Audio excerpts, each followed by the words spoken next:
Dave Isaac was very busy this weekend. I think he had a birthday as well, as he was covering the draft, the Flyers trades, and much, much more around this team as NHL offseason is here. David, how are you?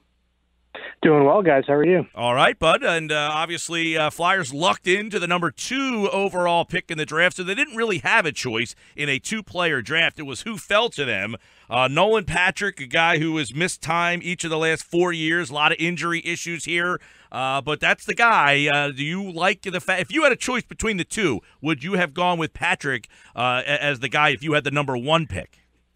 If I had the number 1 pick, I would have done the same thing Ray Shero did, taken Nico Hischier, just because, well, if I was the Flyers anyway, because I think that he suits their game a little bit better. He's a little bit more creative offensively, and as evidenced by the past couple of seasons, that's an area that the Flyers are really struggling. Patrick is probably the better all-around player, so it's not like the Flyers are getting a bad player at number 2. I don't think by any means they lost anything here. But I personally would go with Hischier, but it's very close. All right. We talked about the injury issues. He's a young kid. We know Hextall's background doesn't like to bring him up. But do you anticipate, Dave, that Patrick is on an NHL ice right away? Yeah, I think so. I think he's a little bit of a different case. He missed last year's draft by 4 days by virtue of his birthday. So he'll be 19 by the time the season gets started. And I think he's just a little bit different of a rookie than most. He's got a deeper resume than most of the other players, definitely deeper than Hischier, which I think works in his favor, even though Hischier might make the NHL right off the bat as well. But I think he's got the tools, he's got the size, the frame. He needs to do some work in the gym to kind of get himself back to 100%. He's claimed to be 100% already, but I think he needs a little bit of fine-tuning there from what he and the Flyers have had to say. And if all goes well with him physically, I think he's got the tools to be a rookie this season in his draft year, yeah. Dave Isaac with us, and I saw, I guess it was Pavel Datsyuk who they compared Hischier to, and then they compared Nolan Patrick to Eric Staal. Is that a fair comparison, Dave? I've seen more of Anze Kopitar and Jonathan Toews, but you know what? The Flyers would take any of those three, to be honest with you.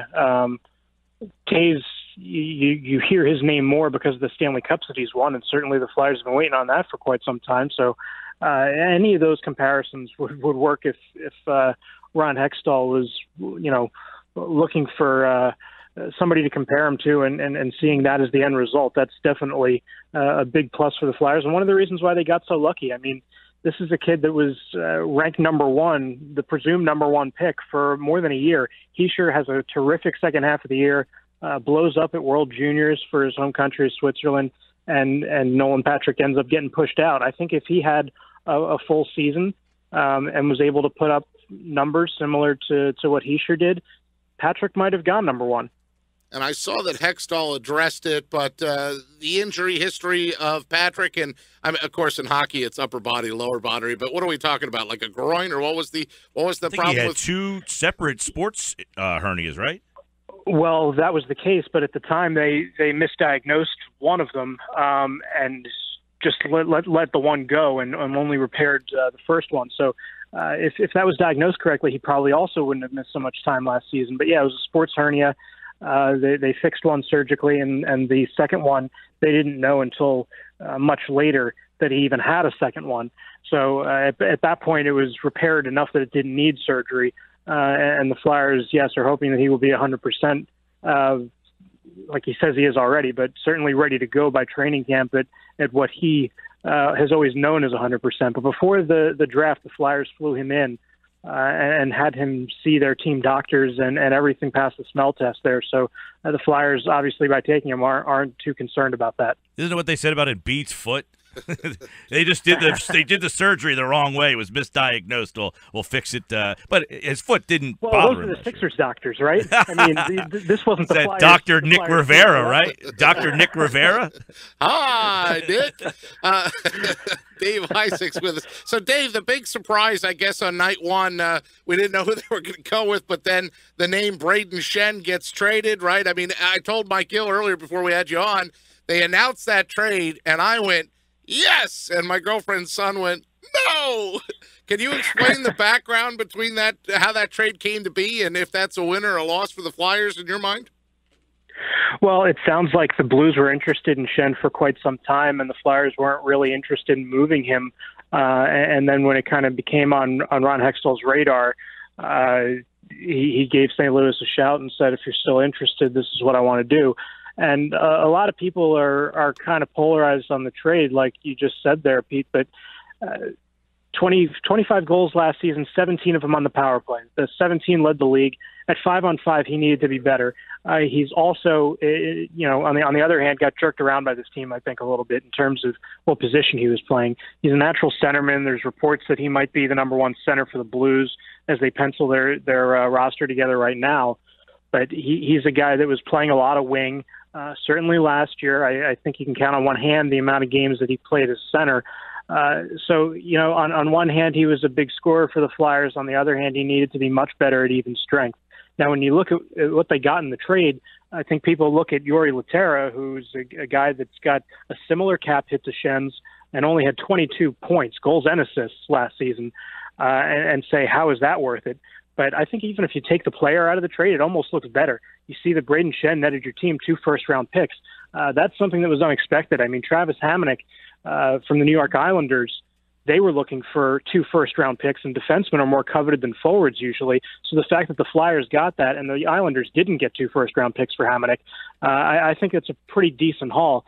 Then you just worry about do those picks end up turning out. The Flyers get in at number 27, take Morgan Frost, who the entire scouting staff liked for the Flyers, which is why they did that there.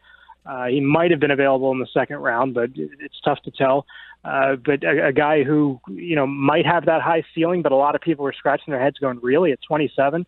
So I think you still have to see how that player turns out. But in terms of the haul on the surface, getting 2 first-round picks for a player like Brayden Schenn, I think, is a pretty good haul. All right, Dave Isaac's with us at Dave G. Isaac on Twitter. Of course, he covers the Flyers. And, Dave, so what's the next area of business as this offseason starts to ramp up? I think the number one priority for Ron Hextall right now is finding a goaltender. We're in the period now, started this morning, I believe, yesterday, where pending unrestricted free agents can speak with other teams. Can't sign anything until Saturday, but can start talking. So I think that's the number one order of business. The Flyers can start talking to those free agents. They've had a while now to be able to make a trade for defenseman or for a goaltender, and Ron Hextall hasn't pulled the trigger. So whether that's indicative of the market or in terms of what the return would have to be in a trade or in terms of what players might be available via trade is kind of unclear. I think the front runner right now is probably Jonathan Bernier, who's most recently with the Anaheim Ducks and was with the LA Kings when Ron Hextall was there. So there's a little bit of a history there. Dave, going back to the draft real fast, Isaac Ratcliffe was a guy they took in the second round. Right, and they traded a lot of picks. It seemed like the Flyers were getting good marks because they made a lot of moves, but they had, like 3 or 4 picks in the top, 75, was it? Yeah, they ended up moving 3 picks. One of them was their second-round picks. It was 9 selections down the mark. But, yeah, they really liked Isaac Ratcliffe. I thought that he would have been a guy that would have gone in the first round. And obviously did not. But those big, high-scoring wingers are what the Flyers are kind of weak at, and they got 2, him and Matthew Strome, who comes from a hockey family. So they're restocking the cupboard pretty fast here. But you can have something on paper, and letting those prospects play out and get to where they need to be NHL players are 2 different things. All right, Dave. Obviously, as you mentioned, the goaltending on the NHL level is a big step for them this offseason, and we'll see. Do you get the sense that Hextall? I know this whole rebuild. They don't want to say it, but do you get the sense that he'll start to let his guard down with some younger guys this year? Yeah, but I don't think at least the way that he talks about it, it's not necessarily him letting his guard down. It's him saying they're ready now. He was a little defensive the other day in saying some people think that we're overcooking these prospects, and that's not true. They just look like they happen to be ready now. So whether it's one or the other, it looks like it's going to start happening now. I mean, they have 2 voids on defense. They're probably both going to be filled by rookie prospects. Oscar Lindblom, a kid who was a fifth-round pick who really blossomed into something much better than that value, it looks like, signed a pro contract and will probably be on the NHL roster, I would imagine, based on what he did in Sweden, which is a pretty good league. It's maybe a half step below the American Hockey League, and he was very good in the 7 games that he played for the Phantoms in the AHL 2 years ago. So, yeah, those kids are going to start coming, and before you know it, it'll be a goalie in the next year or two.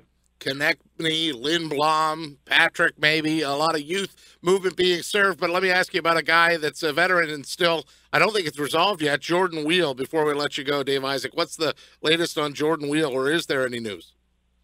Yeah, so he is an unrestricted free agent, and he's part of that crew that can start talking to other teams. And it sounds like he's started to do so, but there's still the possibility of him staying with the Flyers.